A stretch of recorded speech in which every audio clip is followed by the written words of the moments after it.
This is the Be One Change One podcast, where our mission is to help listeners define values, practice integrity, and inspire change. Our vision is to mentor men and empower them to achieve more by taking responsibility for shaping their own lives. He's CAS, an evolving man who has been shaped by adversity and continues to grow through his imperfections. And he's Roscoe, an imperfect work in progress that tries to suck less every day. Between us, we have over 40 years of Air Force fighter pilot experience with countless hours as trainers, instructors, and mentors. Join us and learn to take responsibility for your own life as we dive into subjects from leadership to resilience to vulnerability. Be the one who changes their course. Be decisive, driven, and purposeful. Set the example for others. Lead. We wish we'd had this show when we were younger men. Be the one.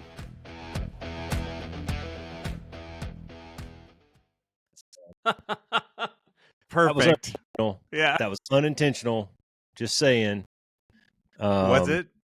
Yeah, I thought we were just going to sit here and rap for a little while. So I had Yahoo pulled up and was just cruising down some of the goofy headlines that are out there today, like Katy Perry. We could do that too. We could start with that. Katy Perry. That was so funny. Those poor girls. Yeah, Katy Perry went to space. Cass, tell us about Katy Perry going to space. Yeah, I think it's tough to classify yourself as an astronaut when, I think the days of billionaires taking celebrities to do fancy things and like have some great PR that comes out of it is kind of over. I think most people are just kind of over that. So I don't think there was a lot of positive messaging that came out of that one. No, I mean, what they spend like 11 minutes, and they're like, this is for all mankind. Yeah. We've been to the moon. There's a lot of people that have done a lot of better. I imagine being one of the two astronauts that got stuck on the International Space Station for like 9 months. And they spent 11 minutes in space, Katy and then Perry they come gets back out and and kisses the ground. And kissing she's like, the ground. God, yeah. And I'm like, so yeah. thankful to be back. Right. I think my favorite thing of all of it, was if you haven't heard the video, when they're on re-entry, they're just screaming. Are they? Oh, just screaming. Like it's just constant screaming. And I'm just laughing. It's so great. I guess I got to read a little bit more about it, man, because there's got to be more. Well, I mean, Joe Rogan even made fun of him, which I think is kind of hilarious. Well, it's just Bezos' attempt. I mean, Blue Origin is really. I think his attempt at Blue Origin is just the commercial application. Like, how many people want to pay me $250, $300,000 or a couple $1 million to go to space for 11 minutes at a time? So you think it's a money grab for him? Yeah, totally. Just to be able to say I did it kind of thing and make a few bucks. Well, I mean, look at the difference. Look at the difference between like Blue Origin and Virgin America were always kind of in the same vein, right? It was more the commercial application. Where SpaceX is more focused on like going to space. If you look at the things that they're trying to do for Mars or like the stuff that we talked with Kit about that was largely SpaceX influenced, they were the first crew that had gone, back to that, whatever it is, outer kind of part of space between the Earth and, the higher elevation of space. Who's this we're talking about? Kid. They went to the, what the fuck? It's that radiation, radiation I belt. can't remember the name of it, but it was like the first time since like the late 60s or early 70s that we'd been that far again. And then they did the first commercial spacewalk, if you can call it that. They didn't really actually do a lot. I mean, they opened the capsule, he went outside, but it wasn't a spacewalk like, the astronauts were doing off of the shuttles back in the day where they actually had the little jetpack. They were untethered, going out and grabbing satellites and shit like that. But what were they? Polaris Dawn.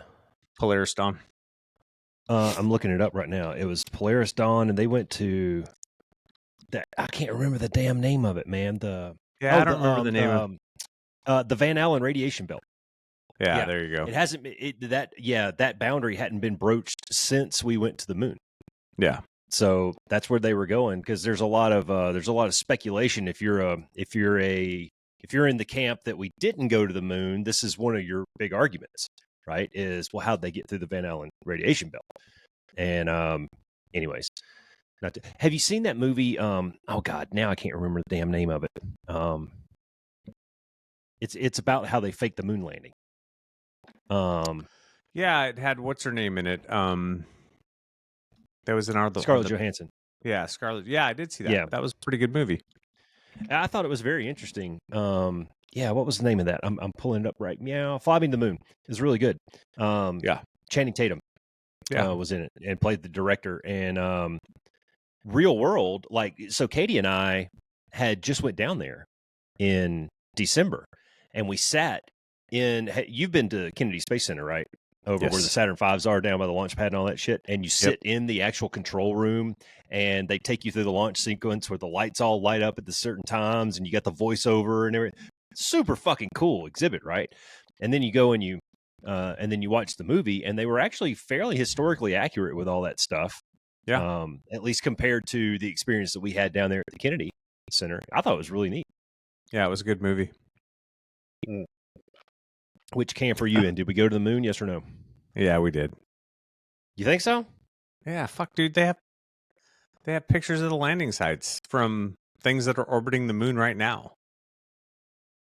Could have been staged. I don't think so. Could have been. How do you keep a secret that big from getting out? That's where I'm at with it.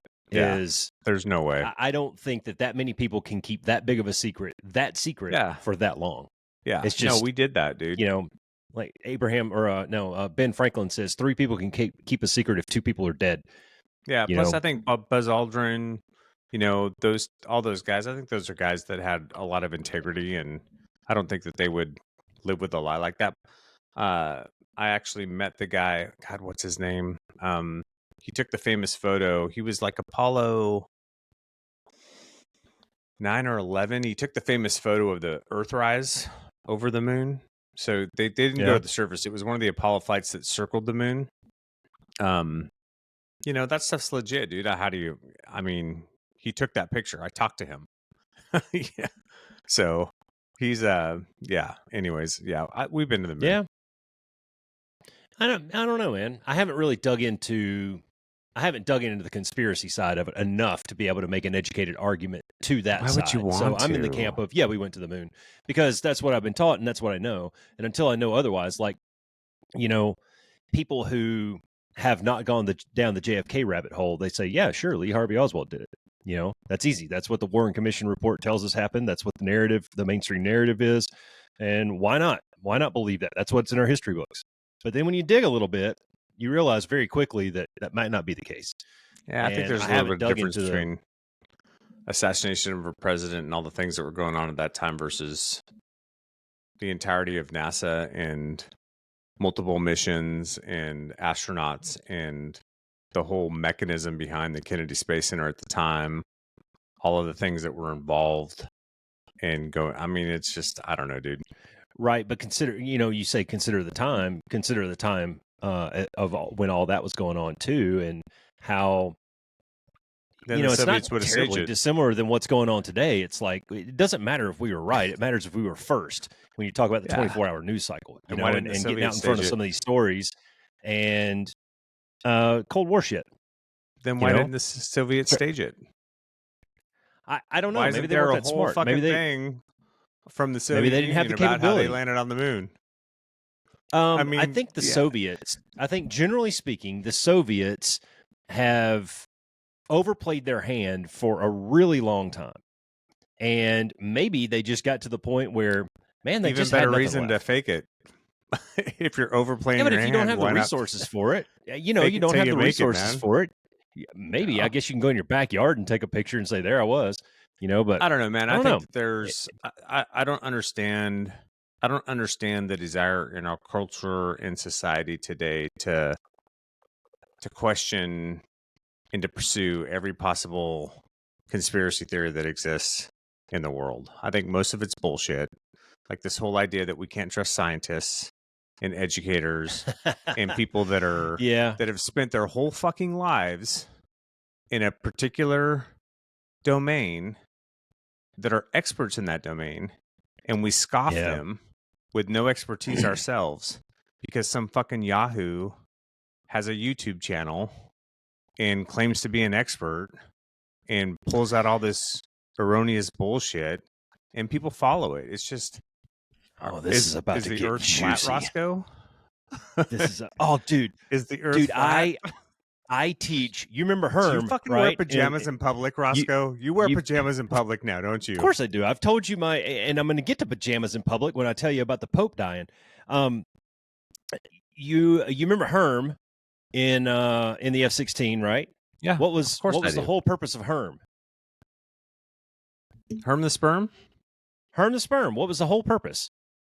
It's great circle steering. It's the great circle steering cube, right? Sure. So we have a very similar looking item in the F-35, but we can't call it Herm anymore. We have to call it the tadpole.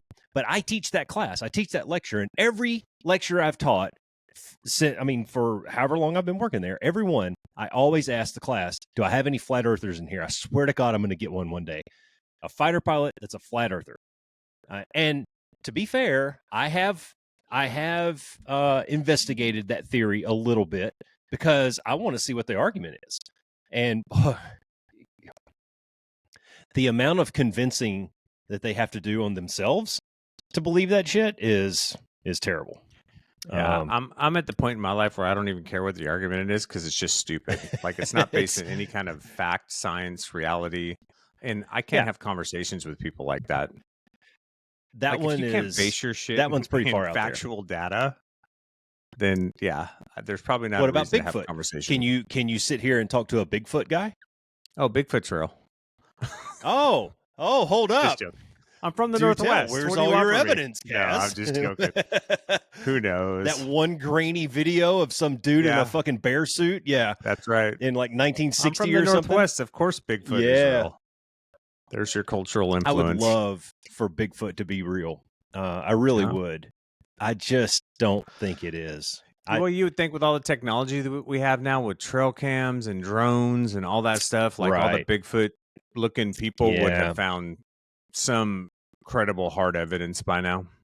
But you know what's really cool though is nearly every culture has an equivalent. Yeah, Yetis. There's the Yetis, the abominable snowmen. There's chupacabras. I mean, there's all these, all these mythical things out there that are sort of the same. And have you seen that? Have you seen that series on Netflix, Ancient Apocalypse? No. Pretty good, man. It's like 10 episodes or so.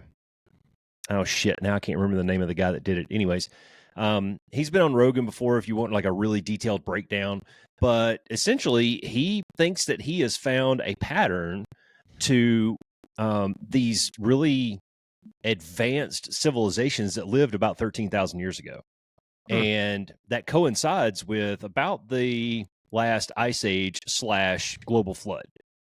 And the way that he goes about describing it is he'll go to like Indonesia and tell you the report on this one thing, and then come over here to Central America and tell you the report on this other little temple or palace or whatever, and show you how they are so very alike, like nearly identical. Yeah, the similarities in the structure and how they're built and the symbols that are carved in there. And I thought it was really interesting. Like maybe there was a global society and it got wiped out by some, global catastrophic event. That's an interesting. Interesting theory. Yeah, I leave it to the archaeologists and people like that do that kind of work to figure those things out. Yeah. Well, speaking of movies, did you see the movie Conclave? No. Pretty recent movie. I watched it on the way over to England. When you got 10 and a half hours on an airplane, there's nothing else to do. Where'd you fly out if you go to England? Here. Sky Harbor. Oh, you went out of Phoenix? Okay. Yeah, straight shot. Yeah. I didn't know if you had a direct flight or not. Yeah, they just started that I know recently, British probably Airways within the last 2 years, I think. Yeah. Yeah, I know British Airways has a direct from Phoenix. Mm-hmm. They're partnered with American, so I think we bought our tickets through American, but we flew British on the way there, and then we checked in through British, but we flew American. It was really weird. Yeah. Yeah, we flew an Airbus over there and like a 777 on the way back, or it was goofy. But anyways, watched the movie Conclave, and the whole thing is how they elect a new pope, which is suddenly current events. Is that the one that won all the Academy Awards? I don't know. I didn't really know too much about it, except it was kind of a political thriller in a different way. Really entertaining. If you like politics, man, I'll tell you what, because I had no idea what the process was. Yeah. And I heard it's like 120 of the whatever the dudes are bishops. Beneath the bishops. Thank you. Get together and they basically lock them in a room. They take their phones away and they're not allowed to contact anybody. They're not allowed to do anything. And if they do break any of the rules, it's excommunication. You're out. Yeah. And they stay in that place until what I think 2/3 of the vote is for somebody to become the new pope. So it's crazy though. It's 100% blind vote too.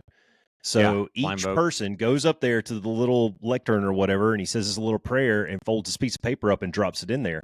And so nobody knows who's voting for whom. And so unraveling the behind the scenes of trying to whip the votes, that was the cool part, right? And I'm not going to spoil it and tell you who they ended up electing, but it's not who they thought it was. Sure. It was really interesting though, the process of how that's done. But you're right, man. They lock them down. They go into this, they go into this temple or church or whatever, and they do the vote. And if it's not a majority or a 2/3 or whatever it is, then they kick them out. They come back the next day, and they do that until they have a pope. Yeah. Yeah, it's nuts. It's valid. Katie showed me a headline on Twitter it was this morning, that trending on Twitter was J.D. Vance is Satan, and J.D. Vance killed the Pope, because I guess they just met recently. Yeah, he was I think he was the last person that he met with. Yeah, there you go. He wasn't going to meet with them, and then he did. This administration, man, they can't get out of trouble, can they? Yeah.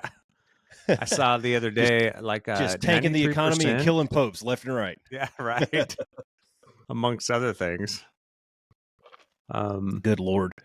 Yeah. Oh, well, that's fun. Yahoo News, George Clooney says, I don't care if Trump calls me a fake movie actor because my job is not to please him. That's newsworthy. What'd he say? Oh, George Clooney's, he was a big Biden. He was a big Biden champion supporter. Right up till the very end, when all of a sudden he wasn't, right? Well, he was actually the one that wrote that article in the New York Times or whatever, that op-ed where he was because he was Biden shouldn't run back. But again, dude, me personally, I don't know. I understand that a lot of, especially in the culture that we live in today with social media and the way it is, a lot of people follow celebrities and they take celebrities very seriously, and they take the words of celebrities very seriously. And I don't put a lot of credence in celebrities typically. I tend to put my focus into people who are actually domain experts and maybe whatever I'm interested in or studying. Yeah. And what they have to say about things. So, well, they have a pedestal and they're going to use it. Right. They have a following. Yeah. And they have money. Sure. What I think is more politics.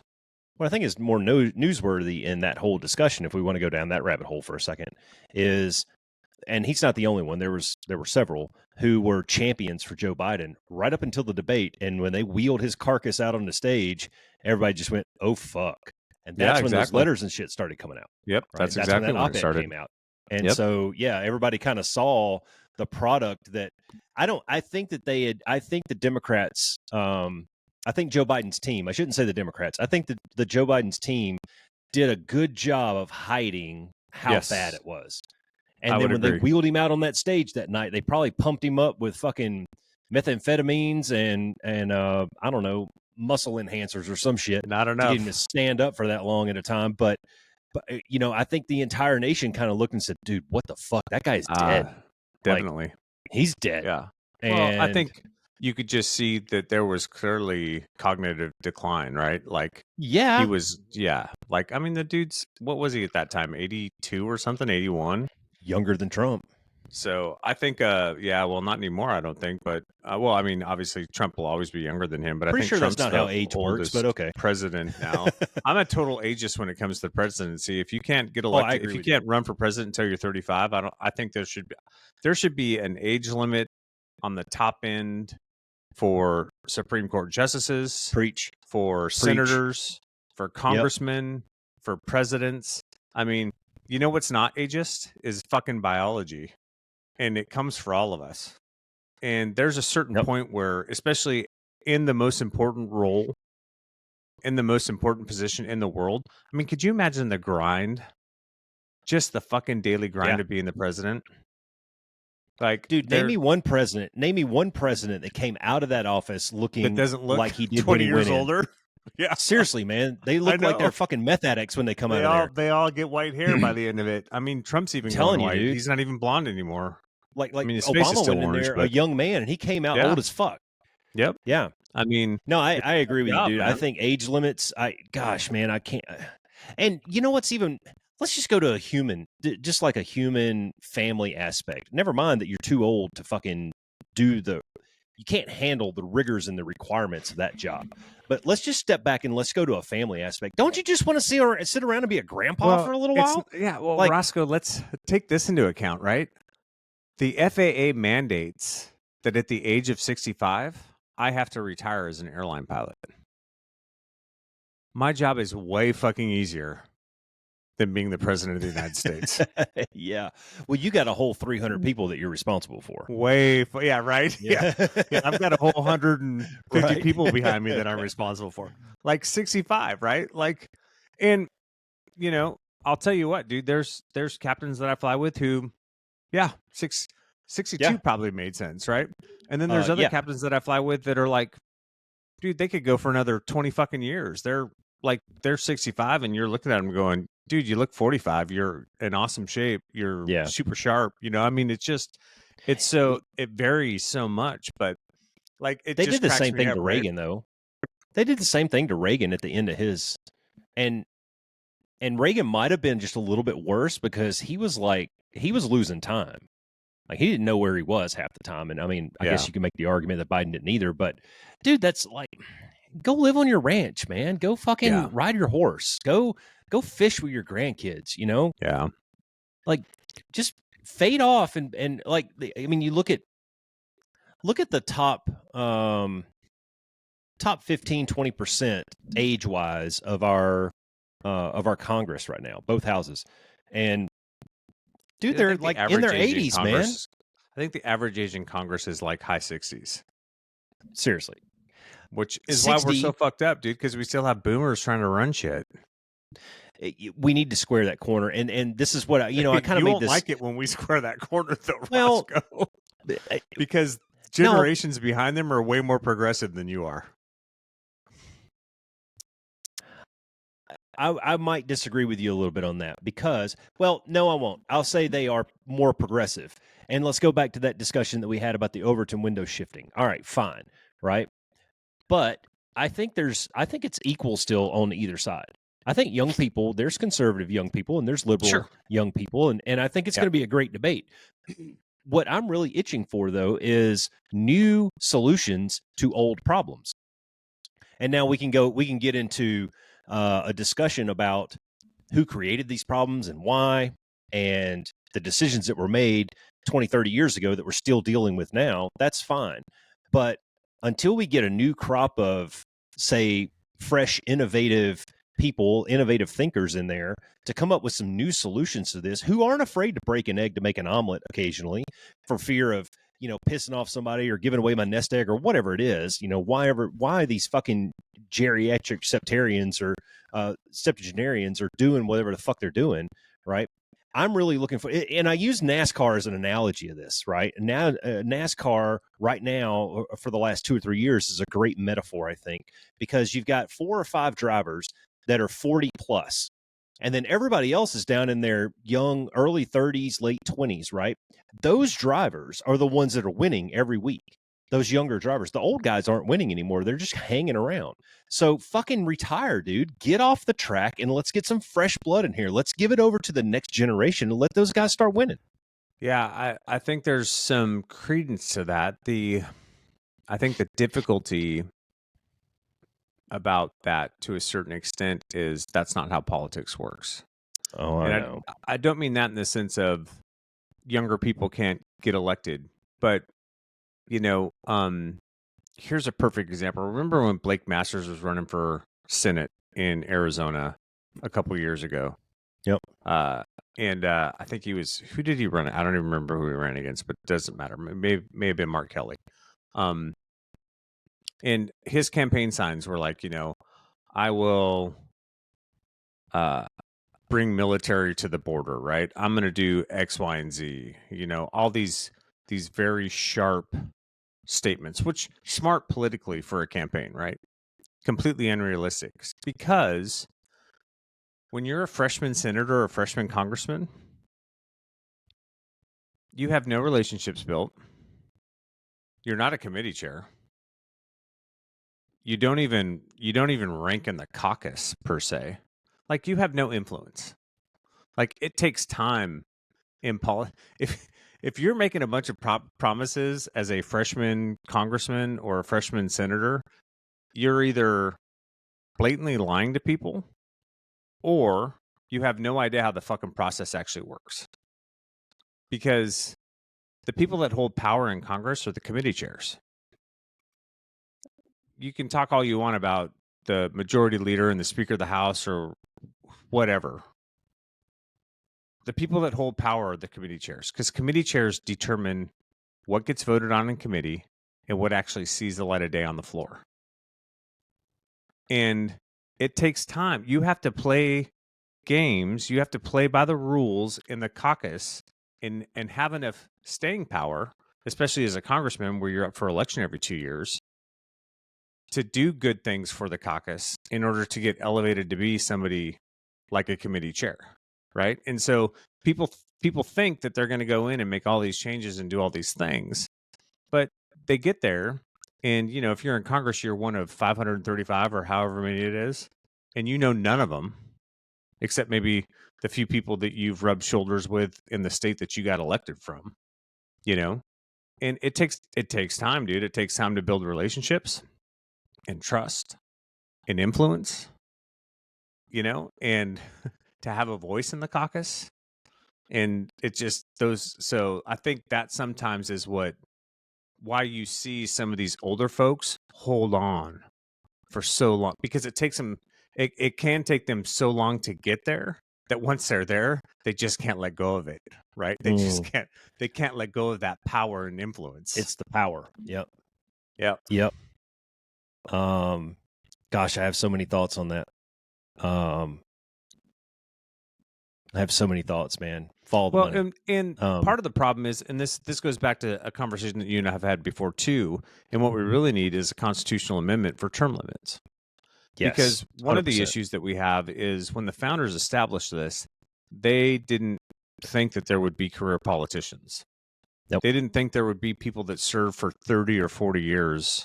That wasn't in the House. That wasn't the idea Senate. When it was constructed. No, the idea was you leave your farm, you go serve people for 6 years, 12 years, whatever the term, maybe a couple of terms, and then you go back to the farm, man, and you do your thing, right? I don't think they ever realized that it would turn into what it's turned into, where you would have these career politicians, who stay in place for so long. And I really think that that's what we need. I think personally, I think the Senate should be limited to 3 terms, which is fucking 18 years still, because they're 6-year terms, and I think the House should be limited to 12 years. And then, dude, you're out. And I don't think that you should be able to do, and a lot of states have done that.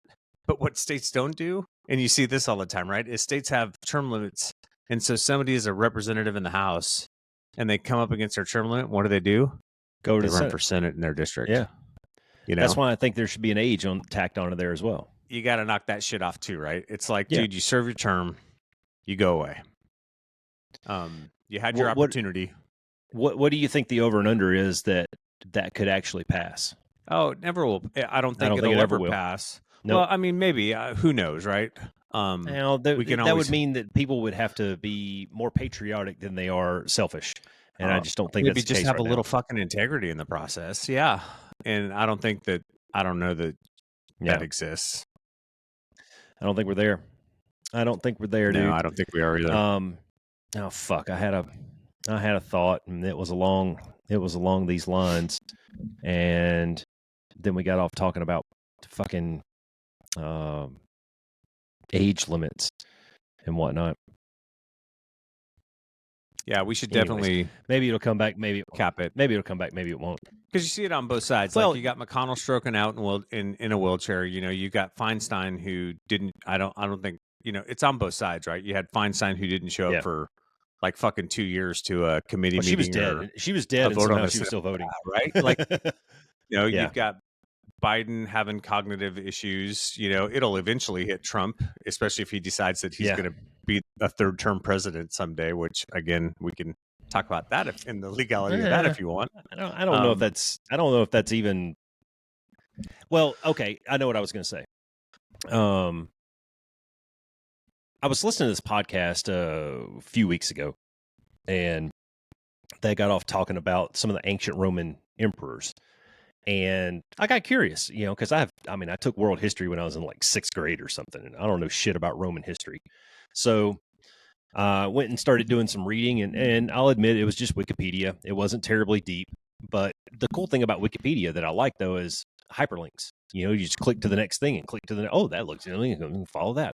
And I started at Sulla, which was one of the first emperors, and he basically came in there and took the place by force, military takeover, and they had a 2-party system. And he ends up coming in there and just taking over, and he's the dictator for a while. And then later on down the road, there was this guy Cincinnatus that he was exactly kind of what you were talking about, back when our founders envisioned the construct and how it was supposed to operate. Cincinnatus was retired. He was on like a grape farm in Eastern Italy or some shit. And things had gotten so fucked up in Rome that a bunch of bros went over and found him and said, "Hey man, can you come and fix this shit for us?" So he comes over and he takes over, and he's the emperor for, I don't know, a few years or whatever, rights the ship and gets it all back kind of to where it's supposed to be, some kind of equilibrium. And the things are starting to boom again. He goes, "All right, peace. I'm out. I'm going back to my fucking farm." Yeah. And so that brought up the interesting discussion of, do you think that we're at a point in America where we kind of need a benevolent dictator for a little while? We need a benevolent dictator to come in, because history has kind of shown us that a benevolent dictator is sort of kind of the best of both worlds. He's in it for the country, not himself, but like the buck stops with him, and it could sort of reset the game a little bit for us. What do you mean by benevolent dictator? Like he's not out for he's not a politician in the sense that we think of politicians. He's not out for his own gain or his own wealth and fortune or anything like that. He's there to make the country better, period. Now it would kind of usurp the way that we view our Constitution, for sure. It might end up burned up and in the trash. Who knows? But to reset the chess pieces and reset the game a little bit, I mean, look through the course of history and the American experiment. We've been going for what, 250-ish, 275, something like that. Yep. 250. Our days are numbered. It's not going to last forever. That's history tells us that. So do you think we're due for a reset? No. You think we're doing okay? Well, I don't know that we're doing okay, but I think, it would just be nice to have some people with some fucking integrity. I don't think you need a dictator in charge. I don't think you need where are you going to find those guys? Authoritarian regime. I think that there's things that could be done through campaign finance reform and term limits and things like that could right the ship over time. Right, but we're kind of in gridlock right now. And the idea of getting some of that stuff to pass through the different levels, it's almost a pipe dream now. Well, I'm not, and I'm not advocating for this. I'm just playing devil's advocate for a second. Yeah, there's still bipartisan stuff that goes on. And, the hope is that we get back to that. It was set up that way for a reason. It was the founders, I think, were smart enough to recognize that things should move slow so that we don't overreact to things when they happen, and that generally you want to drive consensus. And the fact that we've come to a stalemate over the last decade is more about party politics than it is about, a flawed constitution necessarily. And at the end of the day, if we're completely honest, the fault lies with us. We're the ones that elect these motherfuckers. Yeah, I'll own that. And we're the ones that put these people in office. And if they're not doing what we want them to do. Yeah, go back to your Jeff Blake example of his little sign saying, I'm going to do this or I'm going to do that. He's a politician, man. He's telling you what you want to hear so that he can get your vote. That's what he's doing. And what's he actually going to do? He's going to vote party line on everything. Look at, Mark Kelly did the same thing. Mark Kelly promised all this good stuff, and he went in there and he's voted party line on every fucking vote that he's ever voted on. Yeah. Quantifiably, at least Kristen Sinema had the balls to reach across the aisle and make it known, like, I'm not okay with this, and it cost her career, her political career. But she had more balls than Mark Kelly did. Yeah. Yeah. And that's what you need. You just need people that are willing, I think, to stand on personal values and, the things that we talk about on the podcast, and not just follow down the road. You have to find compromise, right? Nothing's ever going to be exactly when you're dealing with legislation. And I just know this from having worked in politics when I was younger. You're never going to get a bill exactly the way you want it, right? You've got to find compromise here and there. There's always going to be a little bit of give and take, but that's how it's like the analogy that you use all the time, right? About in football, when you were teaching your kids and stuff, right? Sometimes we get a yard, sometimes we go 2 yards back, but the goal is we're trying to just keep moving the ball down the field, right? We're just trying to keep moving the ball a little bit further down the field, making the appropriate changes. Yeah. And that's what we need to get back to, in my mind. Yeah, I'd be happy if we could. I'd be happy if we could just shut down the, excuse me, like the social networks for, I don't know, a year, and let kind of people get back to a little more primitive ways of communicating with each other, like telephone calls and seeing each other face to face and shit like that, instead of just slinging trash all over the internet. And I've told you, man, if you want good entertainment, go to the Whitman, Arizona neighborhood Facebook page, and just get your popcorn ready, because it's every day. It's something, man. We got a couple of crazy ladies that live out here that love to fight with each other. We got dudes that'll roll in on them, and everybody ends up being a moron. This is, what is it? The within about 5 comments, it's always, this is open range, stop bitching about the cows, and go back to California. Those are the 2 answers for just about everything. Yeah. Yeah, well, and I think that's part of the problem, right? Is we don't listen to each other anymore. Like, we don't even take the time to be curious and to actually listen to another person's point of view and see if we can learn something from it. Instead, we just draw these divides, and we go and we make it very cognitively rigid, like we've talked about on the podcast, right? We try to make things very black and white. It's right and wrong. It's good and bad. It's black and white. When the reality is that there's probably a lot of gray in between, and places where we could find ways to come together and find some cooperation and collaboration. Yeah. Yeah. You know what gets me wanting to collaborate, dude? Midget wrestling. Did you know that there was a midget wrestling championship in Buckeye a couple of weeks ago? No. Dude. But that does not surprise me. Dude, if it hadn't have been on a Sunday night at 8 o'clock, I would have been front row. And that, Katie and I went to their website. Show in Osan. Bro, Katie and I went to the website and checked them out, and those dudes look so fucking cool, man. It was like, take like normal wrestling and just squish it down, right? They were all decked out in their they were flying off of the top ropes and everything, and it was so great. I wanted to go so bad, but they had to stick it on a Sunday night. It was right down here in Buckeye, man. At some, I don't know, gymnasium or some shit. But that would have been fun. Did you know that Ben Affleck shocked his fans by celebrating Easter with his ex-wife Jennifer? Holy crap. That made the top level of of Yahoo. There's some good. You ever just go on here and just cruise down and see the dumb stuff? No.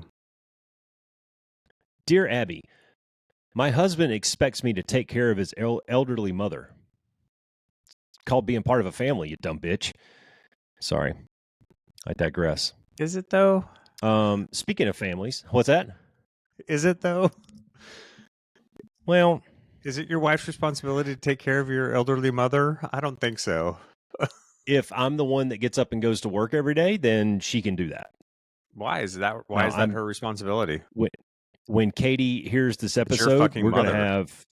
I'm probably going to be sleeping in the living room for a few days. It's your mom. Why is it Katy's responsibility? It's why I've strategically placed myself in Phoenix, away from my family. So I don't have to worry about that. Let's explore this, Roscoe. Why? Okay, where are we going? Yeah, why in that scenario is it Katy's responsibility to take care of your mom? It's not. I've delegated it. So it's my responsibility that I delegate that down to Katy. So and what if she doesn't want to do it? She's a nurse. She's a caregiver. She's an empath. What if she doesn't want to do it? What if she doesn't? She deserves that. I don't want to fucking go to work every day. Are you kidding me? Somebody's got to pay for all this shit. We'll trade. The other day she was in there dusting, and she starts complaining about dusting, and I made fun of her, and she goes, you want to do this? I said, oh, don't make this a contest. You won't be happy. There's a lot of dog shit in the backyard needs to be picked up right now. Yeah. No, but seriously though, like why would it be your wife's responsibility to take care of your mom? I think families do what's necessary for families. Just like if her mom or dad needed she doesn't have a good relationship with your mother. That's not what the article said. This is just somebody complaining. Well, and it's one of those ads. I'm not going to. My assumption would be that she doesn't want to take care of his mom because maybe she doesn't have a good relationship with her. I don't know if I'd make that assumption. Why is it her responsibility to take care of your elderly mom? I would assume that she doesn't want to do it because it cramps her style, and she can't watch her Real Housewives in the morning. It's very different. See, I guess it's like Paul Harvey. There's more. There's the rest of the story that we don't know. I think that's a rude assumption, though, man. I mean, I don't understand why something that is your responsibility becomes somebody else's just because they're married to you. Hold up. You just made an assumption that it's my responsibility to begin with. I have brothers. Fuck them. They can do it. Exactly. So tell your brothers to take care of your mom, not your wife. Presumably that couple had a discussion and they assumed responsibility. Okay, so let's just walk through this scenario. Okay. You've got an elderly mom. She needs care. Okay. You tell Katy it's her responsibility to take care of your mom because you work. And she says, I don't want to do that. What's your response? That's not how that would go down at my house. Okay, hypothetically. Then what's your response? What's my response? I don't have a response because I just told Katy to take care of my mom and I walked away. And that's bullshit because what do we talk about all the time on the podcast, dude? Handle your own shit. Take care of your own fucking shit. Take care of your own responsibilities. Like somebody else in your family is not your wife's responsibility unless your wife is willing to take that on. You don't think that she signed up for that when they got married? Fuck no. No? No. You don't think that there's a certain amount of you don't think there's a certain amount of responsibility around your in-laws when you get married? You don't think that you're buying into the family as a whole when you marry into that family? Well, you wouldn't last long in GOT, bro. You'd be dead. No. Sure, dude. When you marry in, that by extension becomes part of your family. But as far as you having to pick up a role of being a permanent caregiver for somebody, I don't think that that's necessarily the case unless you're willing and want to do that. Like, so here's a perfect example, right? So let's just say, Alicia's mom, right? We need to get her out of Washington and we move her down to Arizona. And I'm more than happy to do that, right? Because I want to support my wife. I want to help, take the burden off of her mother and some of the stuff that was going on in Washington, get her in a better place, let her enjoy her last decade or so on this earth as much as possible and be a support to that. I'm willing to do that because that's important to me to show up for my wife that way and to support her in that relationship, blah, blah, blah, blah, blah, right? Flip side. If her mom had been really shitty to me and had been a thorn in our side and had tried to drive a wedge in our relationship or had done a bunch of stupid shit over the course of the years, I don't feel any fucking need. And I would just go, yeah, if you want to do that, she's your mom. I'll support you in that. I'll support you in your effort to do that, but I don't have to take part in it. I don't have to be party to it.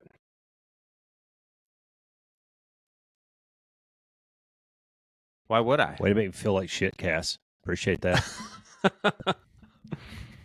No, I'm just saying, man. Like I should have wore. That's one of those I should have wore my shirt that says, "I'm thinking about hurting myself or others." Fuck your feelings. You should have worn your compassion and empathy shirt. Jeez, this is why we have to stick to the script on our podcast, because you always make me feel like shit because you're a better person than I am. I'd be like, fuck it, and move on. I'm not. No, I just think. Do you want to get into your news, or do you want to keep it light? I think it's irresponsible in a relationship with your significant other to put expectations on them that they may not be willing to pick up, right? I think that's the conversation that you're supposed to have. You're supposed to have the conversation of, here's what's going on. Here's what I'm thinking. What role do you want to play in this? And if they're like, well, since we don't know any background information on this, we can read a lot into it. And I'm not going to, it's Dear Abby, but I'm not going to click on it because the New York Post probably wouldn't let me read the whole article anyway. They try to nickel and dime me. But we don't know anything except the headline. This is also a good point. Headlines suck. You have to read fucking 20 paragraphs into it to find out what the article is actually about. I would bet you that there's probably more underlying issues in that relationship than the elderly mother coming to live with them. I bet you there's a lot of communication. I bet you there's a lot of distrust. They probably don't have the healthiest of relationships automatically. Yeah. And here's why I say that, because since you put me on the fucking hot seat, if my elderly mom came to live with me, Katy would be on board with it, because Katy has a relationship with that woman, and Katy and I would talk about things, and Katy and I would work it out. And that's different. Yeah. So if you just want to go off the headlines, sure, they probably need to talk a little bit more just amongst themselves. Yeah. But I would just say, man, don't have some blanket expectation that your wife is going to take care of your mother someday, because that may not be the case. And nor should you have that expectation of her. Is mom rich? Because that goes into the equation. Does mom have a lot of money? And what are you talking about, dude? What does that have to do with anything? It has a lot, because if mom so you're going to do shit just because mom has money? Fuck yeah. Dude, if mom is loaded and and wife has siblings, like if Alicia's mom was loaded and Alicia has a brother and a sister, that inheritance might get split amongst. Yeah, dude, I might go above and beyond to get a little bigger slice of the pie. Sure. If I have peace in my house and I'm going to bring something into the equation that's going to shatter that peace, there's no money worth that to me. Gosh, yeah. Go to work and make your own shit, Roscoe. I like my role in my household. I like getting up and going to work in the mornings. Yeah. Yeah, I'm not going to go any further on that one. I'll end up getting buried by someone. Did you want to share your news, or do you want to keep it light and just keep going? let's I think that'll be an episode in itself. I think there's a lot to talk about and to cover, kind of talk about and cover there. So let's save that, since we're already, here you go, 48 minutes into nothing. Melinda Gates says that she and Bill gave their kids a very middle-class upbringing. I would really like to explore that article a little bit more and find out exactly how multi-billionaires gave their kids. I mean, even their family photo on here, I'm looking, everybody's in like suits and dresses and shit. That's not exactly middle class. Further up, there was a headline that Bill Gates bought his daughter a $14 million ranch for her birthday. That doesn't sound very middle classish to me. And this is, No, you know, I this is mean, a problem that I have with messaging right now. And this is like, there's this great meme out there where it's Michelle Obama at a podium that's doing her kind of thing, and it says, "Hey, there's nothing like a, you know, a multimillionaire with like 6 houses and a yacht telling you how the middle class should behave." You know, and that's kind of where I look at that article. Like, dude, stick to your lane. yeah, yeah. Well, I mean, I think it would be tough in a situation where you have that kind of money to, you know, raise a kid in a middle class mindset. Um, I think it's more about what you teach them, right? The values, you know, I think that there are probably choices for people that have that kind of money to make as they raise their children, as far as what do they do for themselves versus, because it's not like Melinda Gates is, you know, cleaning the house and making dinner every night. Um, you know, and so I'm sure that Yeah, there's I would challenge things those that you, kids to go out there and do what I did with Nikki and change brakes and oil this weekend. yeah, well, that's just it, right? Those are the things that you do, right? Make them responsible for their own stuff, make them still clean their Yeah. rooms, be accountable for their own actions, take care of their own things, you know, not have the maid staff wait on them. Learn how to cook, learn how to clean, learn how to do all those types of things, have chores. You know, not just have money to spend on whatever they want whenever they want it, those types of things. But yeah, I agree with you. I think it'd be difficult in those situations if when you have that kind of money, just because of the lifestyle that they already lead and the Yeah. circles that they run in. Like I don't think Melinda and Bill Gates were probably sending their kids to public school.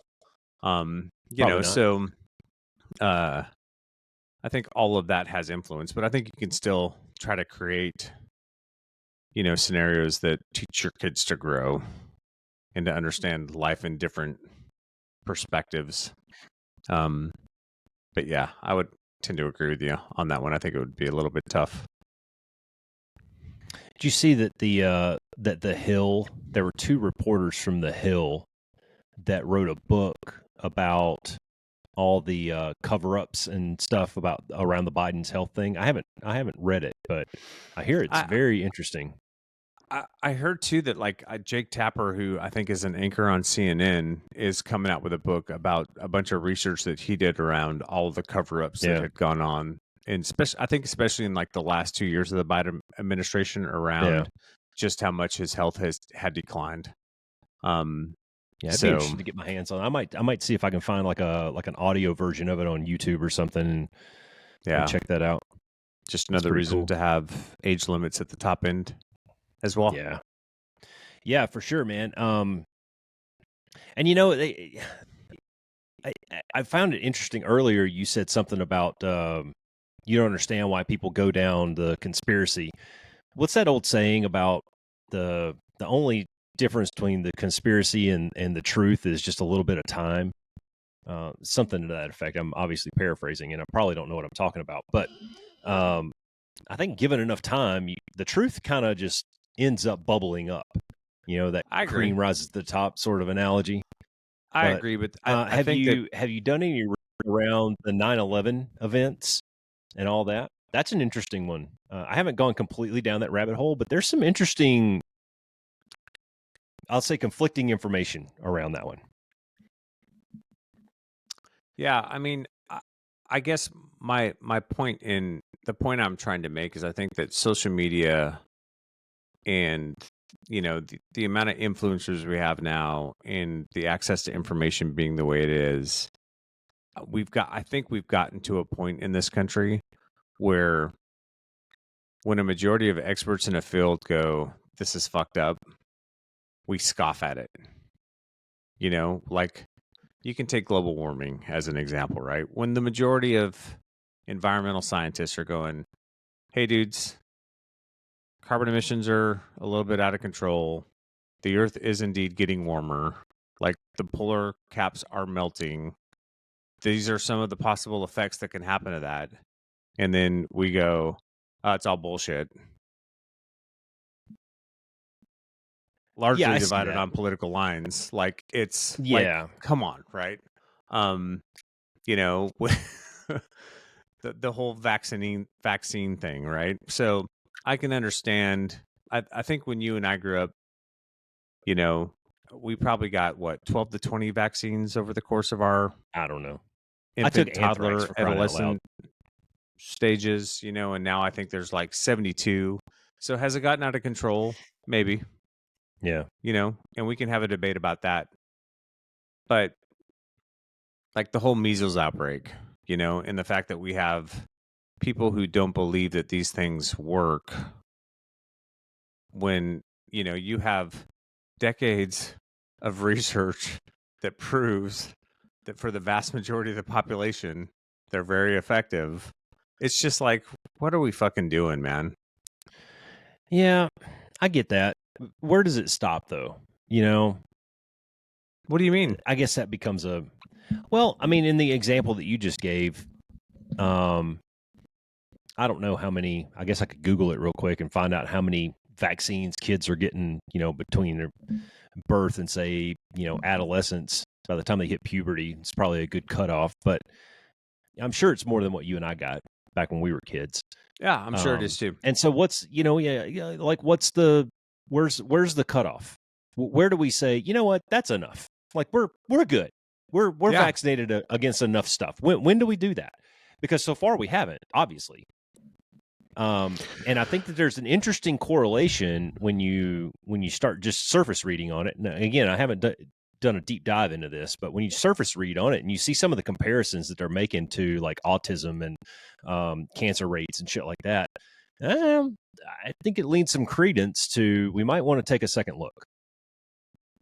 Yeah. So in that hypothetical situation, my advice would be get medical experts together and do a review and go, hey, based on all the recorded factual data that we have of these things over time, what's really necessary and what's really effective and what are the side effects, and can we account for those side effects through biometrics? As technology is advanced, are there certain DNA strands that react differently, and can we test for that? And I mean, dude, there's ways to solve these problems. I 100% agree with that. And I think we talked about this on an episode just recently where it's not the problem that we're arguing, it's the solution to the problem. And in that solution that you just talked about, where you get a bunch of nerds together to talk about this, that's great. And except and I'm going to put on, I need to build me a conspiracy hat. I'm going to put on my conspiracy hat for a second, because if you got some sort of group together to do something like what you're talking about, what would happen? Lobbyists, money. Yeah, well, you got to get big pharma out of it. People with agendas would start funding things and posting up riots out the door and, blowing out people's tires so they can't make it to the meeting. And you saw this during the pandemic when people started barking about ivermectin. And what happened? A whole bunch of doctors got their freaking license pulled. A few of them went to jail because they were saying, yeah, ivermectin actually works. And, so I think that's a problem with the solution, or I'll say air quotes solution that you brought up, is let's get some smart people in a room and talk about it. Yeah, that's great, dude. Until money gets involved and interests and the lobbyists and people with a narrative to push, things like that. That's where it starts to break down. This is why we will never have another constitutional convention. It won't happen. Yeah, well, that's why you provide money to institutions like Harvard or Columbia or, educational institutions to do that type of research, because it should be relatively unbiased. It's not influenced by politics. It's not influenced by pharma. It's not influenced by any of those types of things, right? It's not being sponsored by that. I'm interested. Do you think that research universities, academia as a whole, do you think they lean one way or the other? I don't think they do in situations like the situations we're talking about, where you're doing fucking black and white research and trying to distill data down on something that's medical or scientific. No, I don't. I think most people would agree that when it comes to social sciences, that universities over the last couple of decades have leaned more left than right. And I think that's an issue, right? So like, you talk about, universities like to talk about diversity, and I'll use Harvard as another example, but I think Harvard's, professor staff for the most part is like 90% Democrat. Where's the diversity in that? Right. So I think that they need to take a hard look at ensuring that they have, equal representation for the most part on both sides. Although I will say that in most of my master's degree program, which was with professors from mostly Ivy League schools who were more, I would say, very much more leaning on the Democratic side of things, they were very balanced in their instruction. They were good at being able to provide both sides of an argument. When I was being taught, like comparative politics courses or things like that, because that's what they're supposed to do. Obviously, they have their slant, and I think all of our personal biases kind of weave into things to a certain extent. But when it comes to like medical research, though, dude, or like scientific research, I mean, there's no fucking slant to be had. You're posing a thesis, you're asking a question, and then you're trying to prove whether or not that question is true or not. If you're writing something just for a peer-reviewed journal, yes. But I say when it makes it to the national stage and it's getting ready to put out to the public, that's where it gets fucked up. And I think we got a really good example of that during the pandemic. When you had things, and I'll keep using ivermectin, you can even throw the, what was it, the monococcal steroids, or I can't say that word right, I don't think. But there was another thing, some kind of steroid that was treated the same way as ivermectin is, it was a known cheap treatment to the symptoms. It wasn't necessarily for the virus itself, but it was for the symptoms. Maybe it was for the virus. I don't know. But then it got politicized, man. And yeah, it all got politicized. That was the issue with COVID. Yeah. Ivermectin kills bacteria. It doesn't kill viruses, by the way, just so you know. We use it in our horse.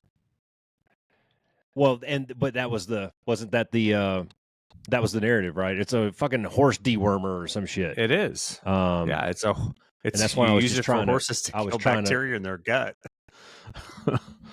So you also use it on human beings to not do that. I'm just saying. That's probably treat river blindness, intestinal infection, all sorts of worm infections. There's a lot of different things. That's from the Mayo Clinic. That's not just from Roscoe making shit up. So that narrative that it was a horse bacteria, a horse pill. Dude, that's not a virus, right? You can't totally really get treat it. I didn't virus. say it treated the virus. I said it treated the symptoms. Right, but that's my whole point, though, is that whole thing got so politicized, and there were people that went to jail over that shit when it shouldn't have gotten to that point. If you want to take fucking horse dewormer to treat your symptoms for whatever you've got, then fucking take it. Yeah, I would caution you in that and make sure that you know what dosages you're supposed to take, because that stuff could be lethal, right? I mean, you probably don't want to take what a horse takes because they weigh 1,200 pounds, but right. yeah, to each his own. Like, if we're going to talk about that stuff, I mean, my personal opinion is there should never be a mandate. I think people should always have personal choice.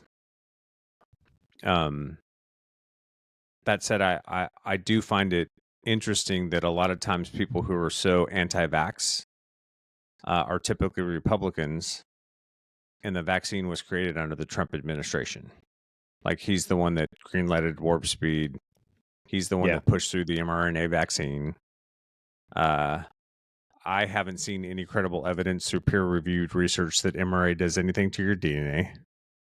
I think mRNA is actually a revolution in vaccinations because it allows them to break it all down faster and specifically target things quicker through advances in science and technology. And I don't think you're going to see too many vaccines in the future that aren't mRNA designed, because it's so much more efficient. But that's just me. Yeah. Don't necessarily disagree. I think there was some speeding that was involved, for sure. And what's more interesting to me is not necessarily who pushed it, who invented it, who declared it, whatever. It was the flip-flop of both sides around it. That's an interesting, when you just step back and you just watch, if you're just a spectator in it for a second, and you say, well, one side greenlit warp speed, and they were all in on this thing, right?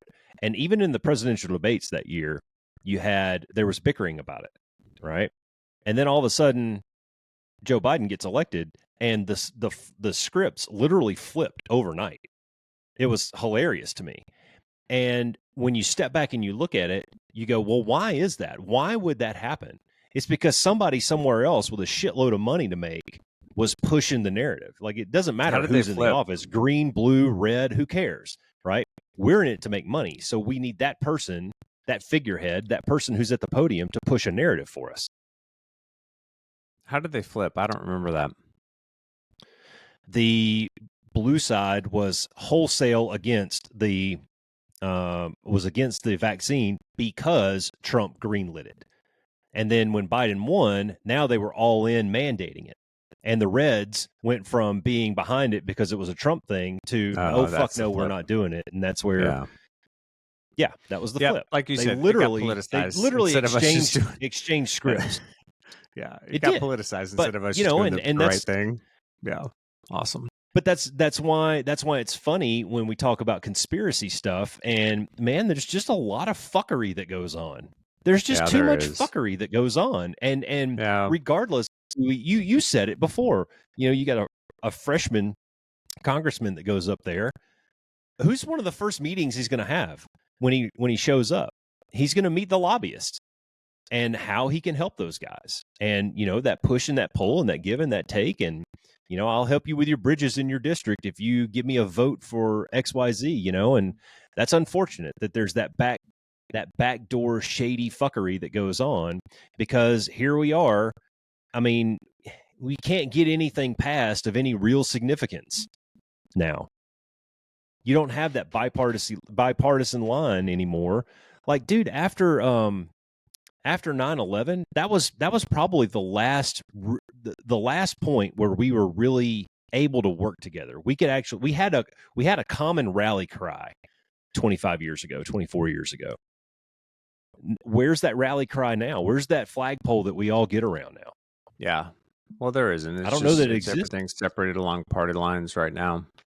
The other party just holds out for the midterm elections to see if they can gain influence in one of the houses and prevent the other administration from doing what they want to do. There's not a lot of collaboration that happens, and that's too bad. And it happens on both sides too, right? I mean, 100%. Right now, unfortunately, it's the blue side that's kind of, they're in the barrel. Well, they don't control anything right now.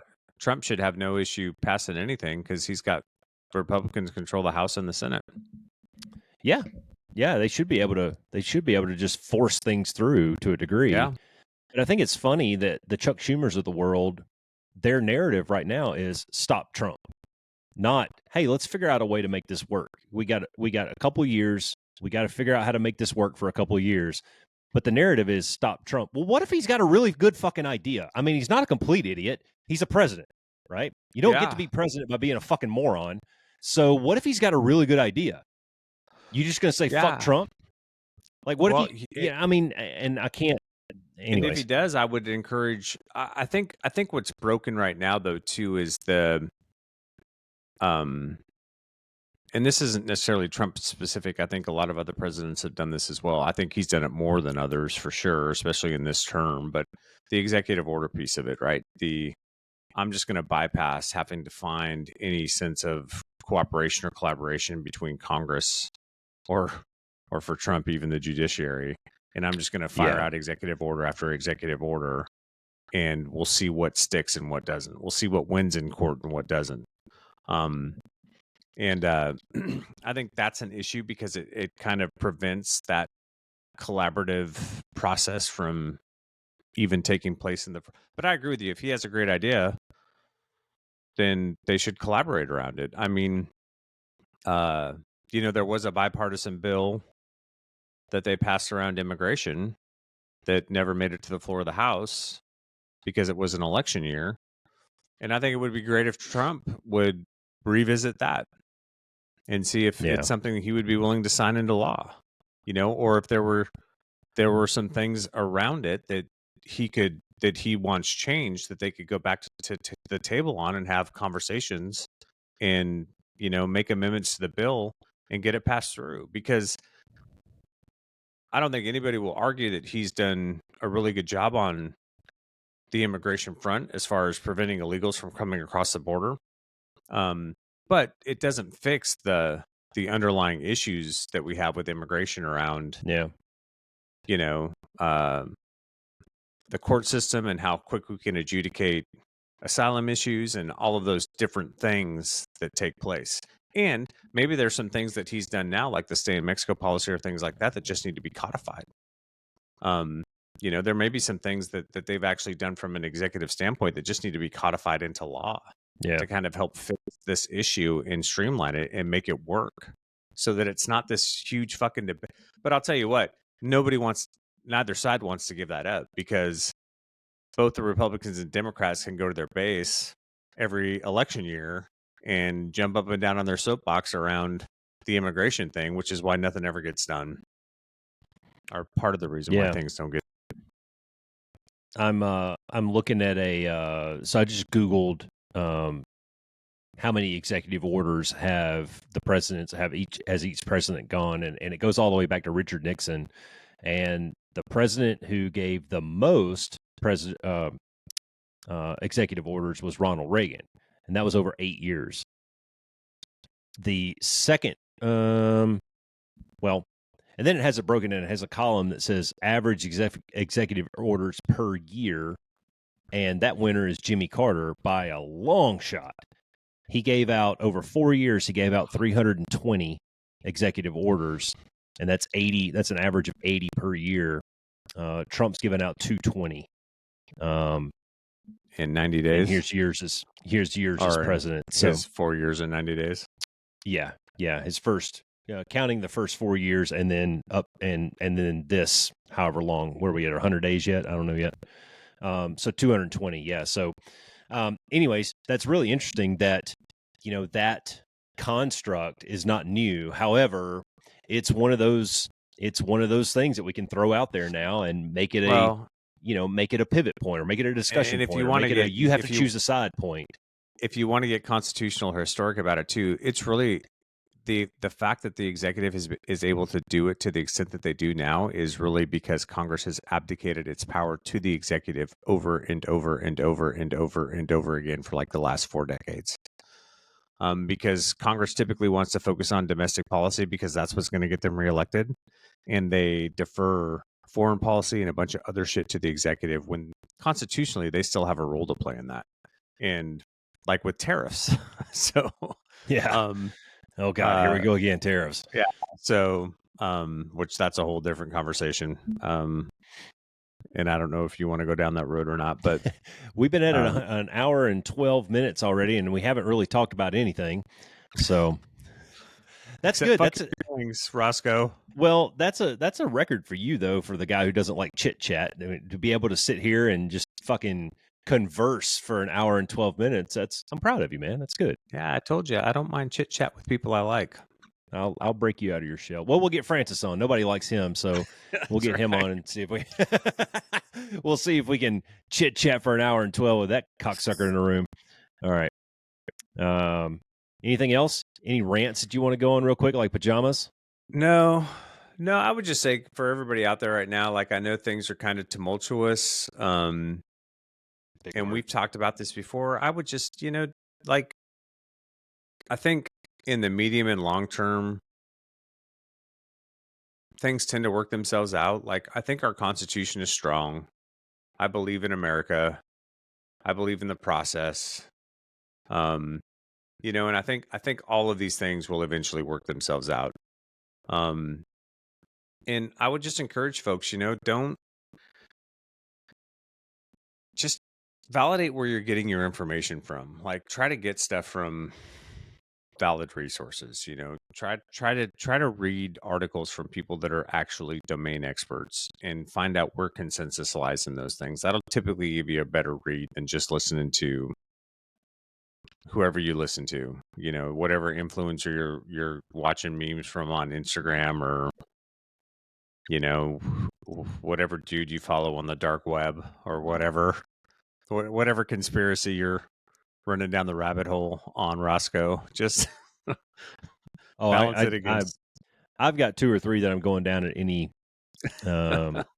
given point. But I was trying to find real quick. I found a website a while back that had essentially like 3 columns, and there was left, there was right, and there was sort of middle, and it had all of the news outlets thrown into one of those categories. And I thought that was really interesting because, like you were saying, man, I try to look at both sides of the argument, because there's he said and she said, and somewhere in the middle there's the truth, kind of thing.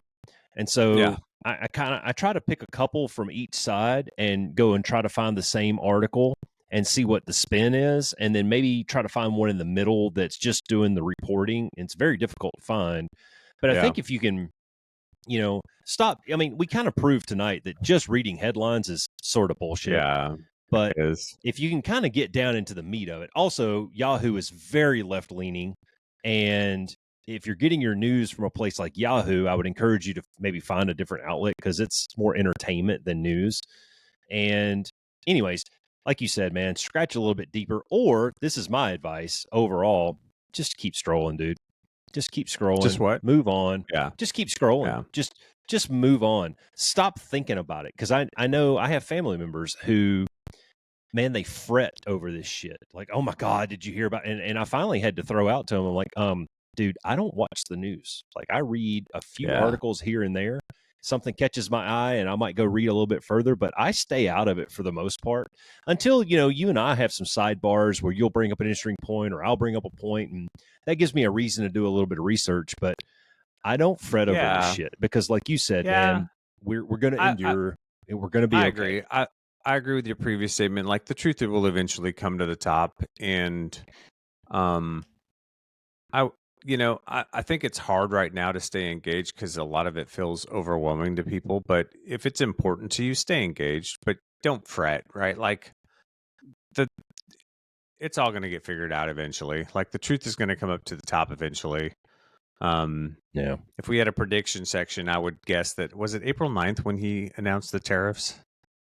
I don't Whatever know. the date was that he announced the tariffs, and the stock market dropped by like 8,000 points. My guess is that there will come a day where that'll be like the highest level of insider trading that ever occurred in the stock market, in the history of the stock market. If the SEC ever investigates it. They won't, because they're making money too.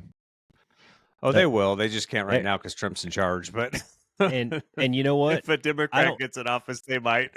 No, they won't, because those fuckers are making money too. As much as they want you to believe that they're not, they're making money. And you know what? Here's the proof of that is back in 2015 when Trump was debating Hillary and he started going off about the tax returns and and she started getting in his ass about, show us your tax returns, show us your tax returns. And she was being really cunty about the whole thing. And he goes, all right, I'll show him mine if you show him yours, but you won't, because you're taking advantage of the same fucking rules that I am. Right. And that's the truth of it all. Right. The Nancy Pelosi's, the Chuck Schumers of the group, they're making money on all this too. Oh, yeah. And if you don't believe me, go and look at the website. There's a website out there that tracks all those fuckers, their trades. And you can see what they're doing. There's an app you can download now where you can pick, if you wanted to diversify, you could pick Nancy Pelosi and Dan Crenshaw. Yep. And it will automatically invest in what they invest in, because they're all getting insider information. Oh, yeah. And I'm sure they're taking advantage of it as well. Quiver Quantitative is the name of the website that you're talking about. But that's not the SEC. Anyways. Yep. Oh, well, that was a good one. Holy crap. All right. Everybody sucks. And we're moving on to the next episode. All right. Like Snoop Dogg and Dr. Dre. All right, brother. What else? Be changed, man. All right. Stay solid. Be tight. Be the one. Holla. Don't be afraid. Don't be afraid. Thanks for flying with the Be One Change One podcast. If you got something out of this show, then be the one and share it in your circles of influence. You can be our wingman through our website at www.b1change1.com. That's B and the number 1, change and the number 1.com. We invite you to be the one and join our fighter squadron on social media at B1Change1 on Facebook, YouTube, and Twitter. You can follow us at Paul Roscoe White on Facebook, Instagram, and LinkedIn, as well as Roscoe's website, www.paulroscoewhite.com.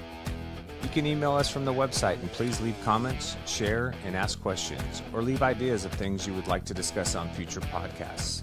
Most importantly, be the one that helps us win the algorithm by leaving a review on whatever platform you're listening on. Thanks for joining. Until next time, be the one.